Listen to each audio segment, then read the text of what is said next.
26 April 1293, terjadi pertempuran hebat di Istana Daha. Ribuan pasukan gelang-gelang mati-matian mempertahankan istana.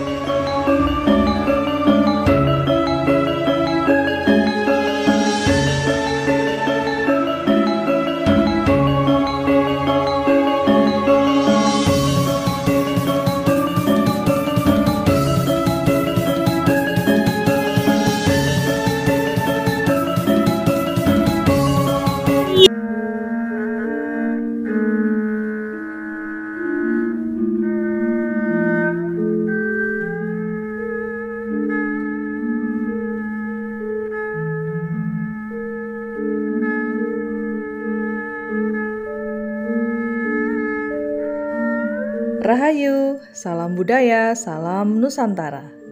Apa kabar semuanya para pemirsa di rumah? Selamat datang kembali di channel kami Duta Film Kediri. Di sini Anda dapat menyimak tentang cerita-cerita sejarah Nusantara ya. Seperti di episode kemarin yang telah kami bahas, yakni tentang penyerangan pasukan gelang-gelang ke Singosari dan indikasi mendaratnya pasukan Tatar dari Mongol di tanah Jawa hingga bertemu dengan Raden Wijaya. Dan di episode kali ini, kita akan membahas tentang persekutuan Raden Wijaya dengan pasukan Tatar hingga melakukan penyerangan ke kerajaan Gelang-Gelang. Selamat menyaksikan.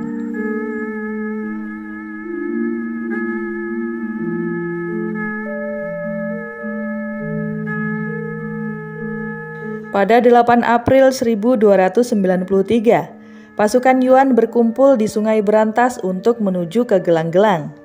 Di tengah perjalanan, pasukan Yuan bertemu dengan musuh yang bernama Patih Kebo Mundarang yang merupakan seorang perdana menteri dari negeri Gelang-Gelang.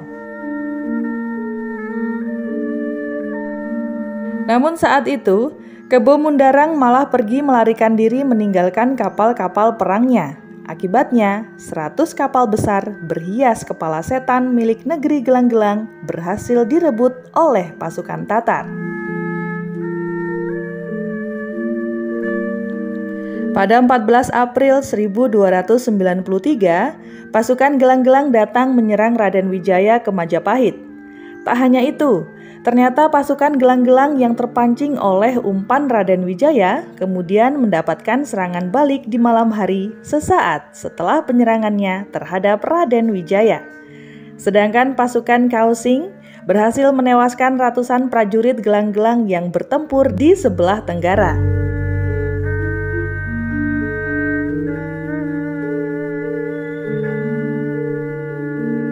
Keesokan harinya, tepatnya tanggal 15 April 1293, pasukan Gelang-Gelang kembali melakukan penyerangan dari arah barat daya. Namun, sayangnya tidak berhasil dan lantas dikalahkan oleh pasukan Kausing pada sore harinya. Pada tanggal 22 April 1293, disinilah kesepakatan mulai terbentuk antara pasukan Yuan dan pasukan Majapahit. 4 hari ke depan mereka akan menyerang ibu kota Gelang-Gelang yang bernama Daha. Strategi yang telah disepakati bersama oleh Raden Wijaya dan pasukan Yuan meliputi pembagian kelompok pasukan. Sibi dan kelompoknya berlayar menyusuri sungai. Kelompok Yai Kemos menempuh jalur darat di sisi timur sungai. Sedangkan Kausing menempuh jalur di barat sungai. Pasukan Majapahit yang dipimpin oleh Raden Wijaya akan berjalan di belakang mereka. 26 April 1293, terjadi pertempuran hebat di Istana Daha. Ribuan pasukan Gelang-Gelang mati-matian mempertahankan istana. Benteng Istana Gelang-Gelang sangatlah kuat dan kokoh. Pertempuran berlangsung dari pagi hingga sore hari. Setelah 3 kali gempuran, pihak Gelang-Gelang lantas bisa dikalahkan. Sebanyak 5.000 prajurit Gelang-Gelang tewas dan sebagian lagi menyerahkan diri.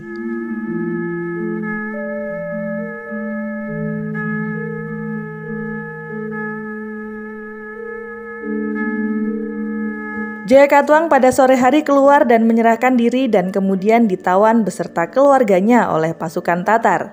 Putra Jayakatwang yang sempat melarikan diri pun akhirnya tertangkap dan ikut ditawan.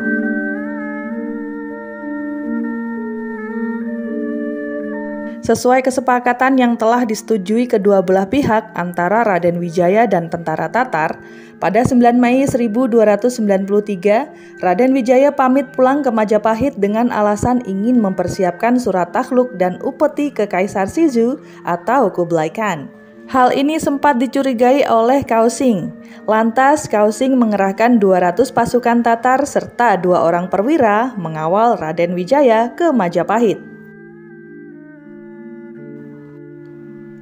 Sebelum membuat surat dan mempersiapkan upeti, tepatnya pada tanggal 26 Mei 1293, kecurigaan Kausing terbukti. 2 orang perwira Tartar serta 200 pasukan yang mengawal Raden Wijaya terbunuh oleh pasukan Raden Wijaya. Selanjutnya pasukan Raden Wijaya menyerang pasukan utama Tatar dari 2 arah. Pasukan Tatar yang sempat melakukan perlawanan lalu kemudian memilih untuk mundur dan melarikan diri karena menganggap misi untuk menghukum Raja Kertanegara telah berhasil. Mereka kemudian menarik mundur pasukan dari Daha menuju kapal mereka di pelabuhan dan kemudian berlayar pulang kembali ke negaranya. Jayakatwang dan putranya luput dari hukuman dan telah dibunuh sebelum mereka pulang. Pada akhirnya, pada tanggal 31 Mei 1293, pasukan utama Tatar benar-benar kembali berlayar meninggalkan pelabuhan Indonesia menuju Guangzhou untuk kembali pulang menuju ke negaranya. Perjalanan mereka pun memakan waktu hingga 68 hari.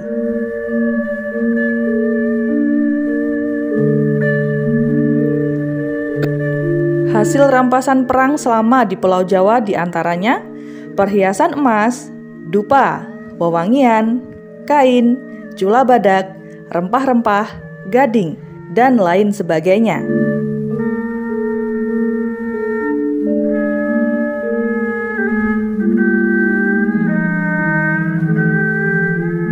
Ya pemirsa, demikianlah kronologi serangan tentara Tatar ke Pulau Jawa pada tahun 1293 lalu. Sekian yang dapat kami sampaikan, semoga bermanfaat.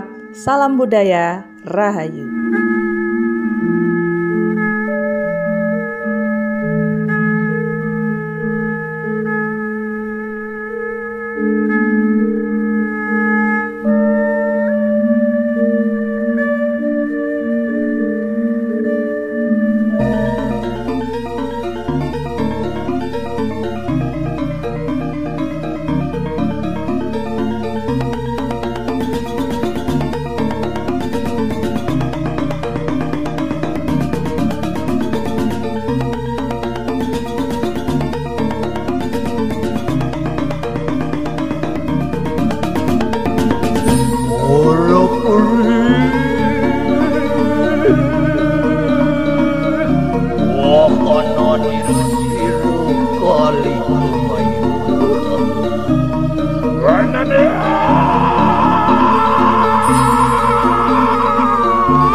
Kanang kue king palu wan sila yang menari.